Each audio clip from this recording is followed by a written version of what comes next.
Well, our big focus this morning, Jammu and Kashmir completes 5 years under direct central rule today. And this is the second longest presidential rule in any part of the country since independence. That's right. In fact, the big question is why are elections not held even after 5 years? The opposition accuses the centre of denying democracy, while the BJP has appealed to the Election Commission to announce polls. Well, here's a ground report on why voting is such an emotional issue for those who sided with democracy against separatism and terrorists in Kashmir.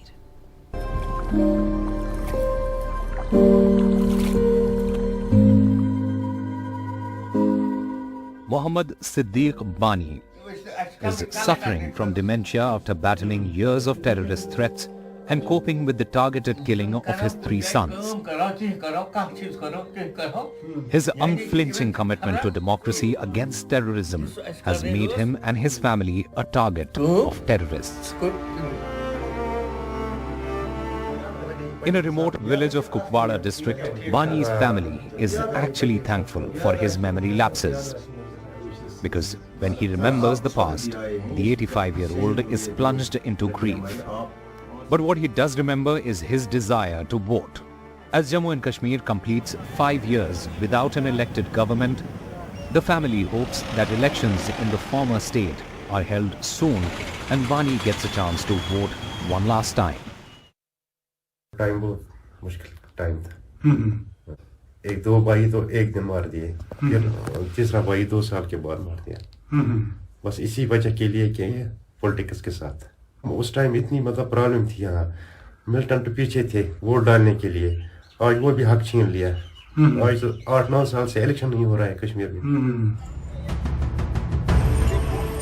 Hundreds of political workers, and mainly from the National Conference, were killed in targeted attacks for siding with democracy and defying election boycott threats by separatists in Kashmir.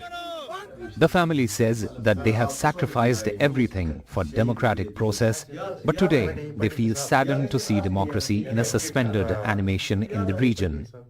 जो मैंने कहा कि यहाँ छीना गया है, यहाँ vote जो लोगों का हक है वोट, वो डालने नहीं देते हैं। आज इतने साल हो गए, सब रोते हैं कब आएगा इलेक्शन, कब आएगा इलेक्शन। आप क्यों ये कहते हैं? क्योंकि आपने वोट के लिए कुर्बानी दी, इसीलिए? हम फिर भी हिंदुस्तानी हैं, हम असली हिंदुस्तानी हैं। नहीं है।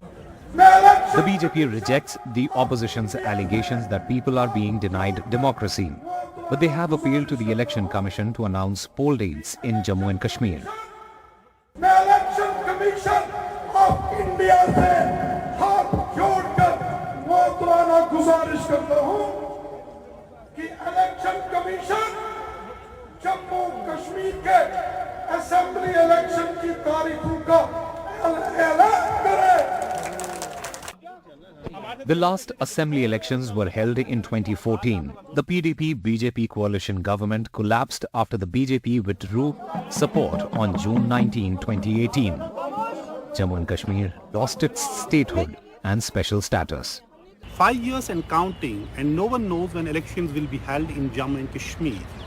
No place has suffered so much for democracy as Kashmir. Thousands of people have sacrificed their lives for right to vote and defying election boycott calls by militants and separatists. Today, challenges are different. Mohammad Siddiq Bani, whose 3 sons were killed for siding with democracy, is waiting to get a chance to vote one last time. In Srinagar, Nazir Masoodi for NDTV. And our colleague Nazir Masoodi joins us live on the broadcast at the moment. Nazir, 5 years and counting, and we still have no idea when elections will be held in the valley? Exactly, and for the last 5 years, and this is the second longest, presidential rule in Jammu and Kashmir. Earlier, it was in 1990. That time, it was because of the militancy. This time, militancy has literally died. So, it's separatism. People are waiting to vote. Particularly, the people who have suffered for democracy, like Mohammad Siddiq Bani, whose 3 sons have been killed. I spoke to him yesterday, and he is suffering from dementia after suffering a heart attack, and his family saying they wish he could vote one last time, but they don't know whether that wish would be fulfilled, given the fact nobody has an inkling if the elections will be held anytime soon. Last year in October, Home Minister Amit Shah visited Kashmir and said that once the revision of electoral rolls will be over, elections will be conducted, that were completed by November last year. But till date, nobody knows if and when elections will be held.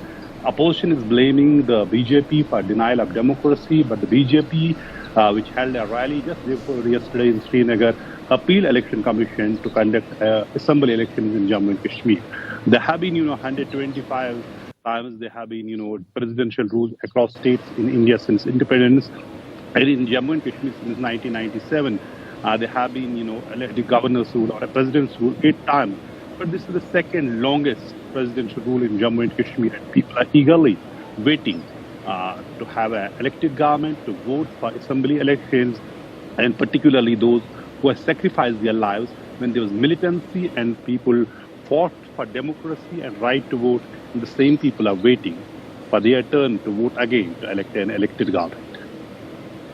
Right, Nazir, thanks so much for that updates. Of course, the big question is, when will elections be held, given the fact that now the electoral map of Jammu and Kashmir has also changed, and of course people there are awaiting the announcement for elections. Thanks, Nazir, for that update.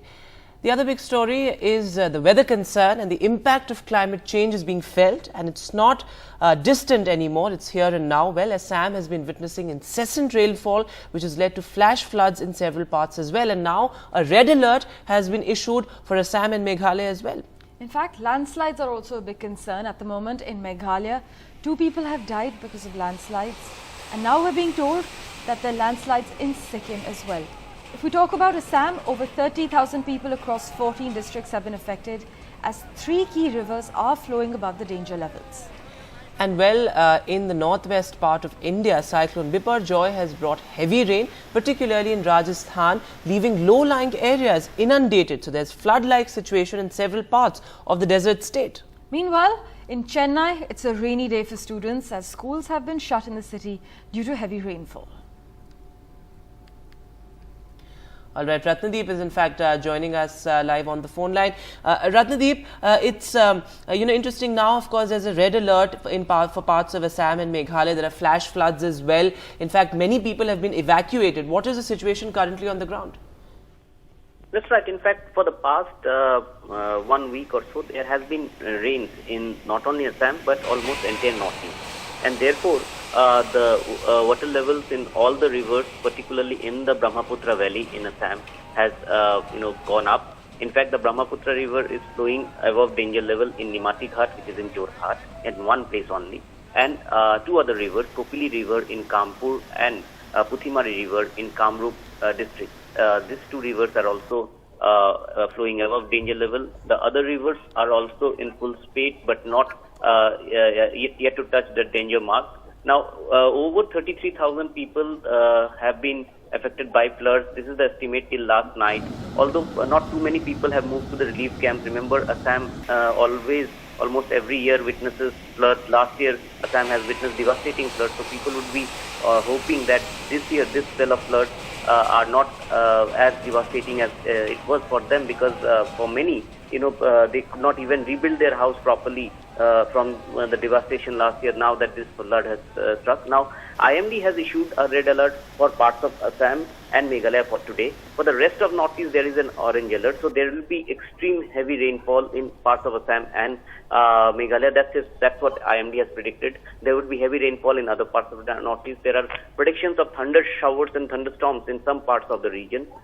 Remember, already Meghalaya has faced massive landslides. 2 people have died in landslides, and in fact, in Meghalaya, a very key link, the Sonapur Tunnel, which actually joins the cities of Silchar in southern Assam to the state capital of Meghalaya, Shillong. That tunnel, for the past 2 days, because of incessant rainfall and landslide, is completely congested, and therefore, on both sides of the tunnel, hundreds of vehicles are stranded, and this is a lifeline for not only southern Assam but also parts of Tripura and Mizoram as well. And in Sikkim, particularly in West Sikkim, there is flash floods and landslides. So overall, in Northeast, rains and landslides have caused a lot of havoc in the last 24 hours. Thanks so much, Ratnadeep, for joining us with that latest update. We will, of course, revert to you for regular updates. Do stay safe. Meanwhile, as we mentioned, in Chennai, it's a rainy day for students, as schools have been shut in the city due to heavy rainfall. That's right. In fact, several flights have been diverted as well as far as Chennai is concerned, and there's light to moderate rain forecast for the next 2 days. And there's been incessant rainfall in Chennai since midnight. And of course, the direct impact is not only on the students but also as far as flights are concerned. Sam Daniel is now joining us live from Chennai. Sam, so heavy rainfall since midnight. What is the impact it's had on flights? We're hearing that several flights have been diverted, many of them cancelled as well. Vedant and Priyanshi, past midnight till now, 7 international Chennai-bound flights have been diverted to Bengaluru because of heavy rainfall, because some pockets of Chennai, particularly the areas around the airport, received very heavy rainfall, crossing even 13.7 centimeters. And authorities hope during the day, in the next couple of hours, these flights would be again returning to Chennai, and these flights again would depart from the city late. And in terms of the impact, Chennai, the schools have been shut in Chennai and adjoining districts of Kanchipuram, Chengalpattu and Thiruvallur.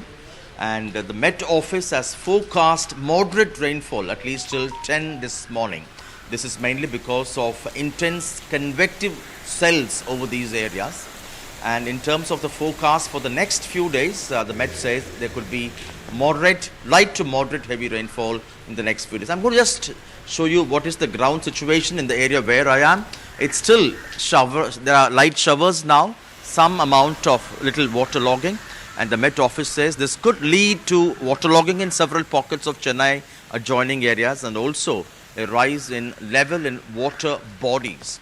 Lastly, environmentalists also point out that this is not the regular monsoon season for Chennai or for Tamil Nadu, but this, they say, is yet another clear indication of climate change, of which both people and the government ought to be wary of and take right interventional steps to make sure we address this important concern.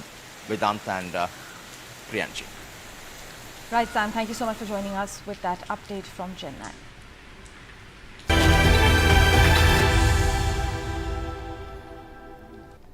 Now, with less than 48 hours left for Prime Minister Narendra Modi's first state visit to the United States, the Indian-American community is already gearing up to roll the red carpet. That's right. It's being seen as a historic visit by the Prime Minister, and the mega welcome has kicked off with an Indian Unity Day march in 20 major cities across the US.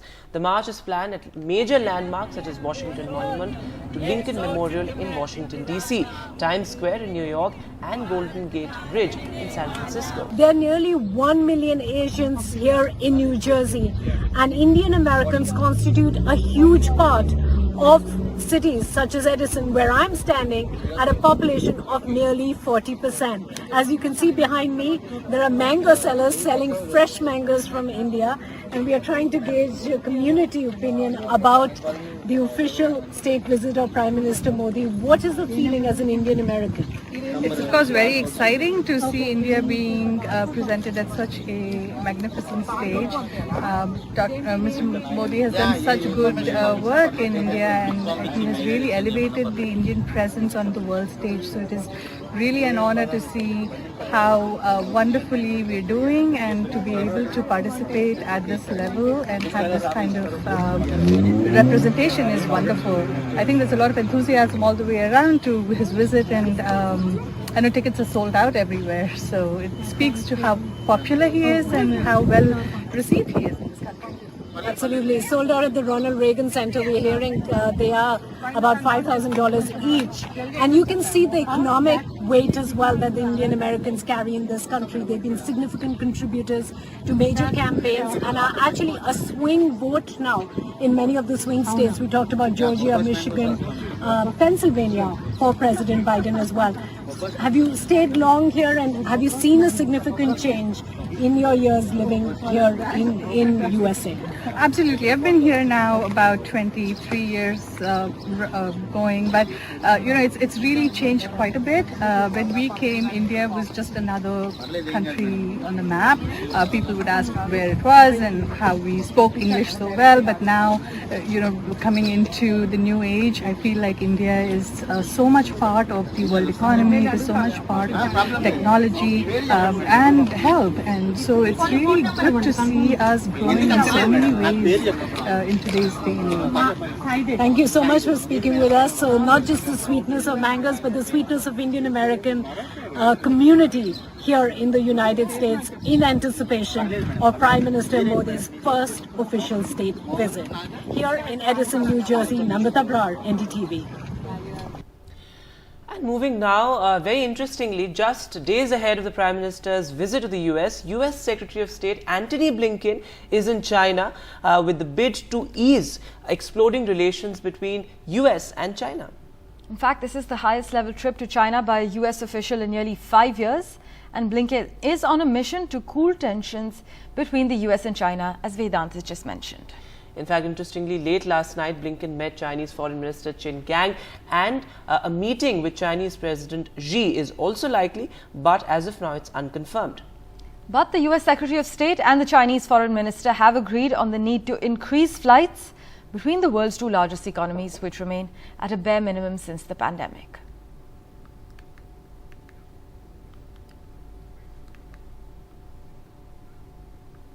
Right. With that, we're slipping into a very short break. The news and updates continue in a moment. Stay with us.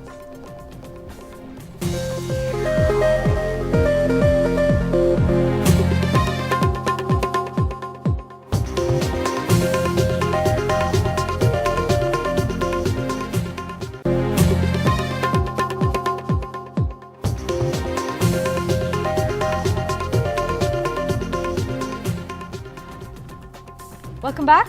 The Bhagwant Mann cabinet in Punjab will formalize the decision that the broadcast of Gurbani from Harmandir Sahib in Amritsar should be made free. That's right. Chief Minister Bhagwant Mann says that Gurbani is everyone's right and it should be free of cost. And he made the announcement in a tweet. The rights to broadcast Gurbani from Harmandir Sahib has been granted by the apex body of the Sikhs, the Shiromani Gurudwara Prabandhak Committee, to the PTC network, owned by the politically powerful Badal family, which is why it's attracted so much criticism from the opposition in Punjab. Indeed. But making it free is expected to break the network's monopoly and level the ground for all television channels. And when Bhagwant Mann had proposed earlier to make the telecast of Gurbani free, it was fiercely opposed by the SGPC, the Badals as well as the Akali Dal. So that announcement is expected today as the two-day Punjab Assembly session also begins today.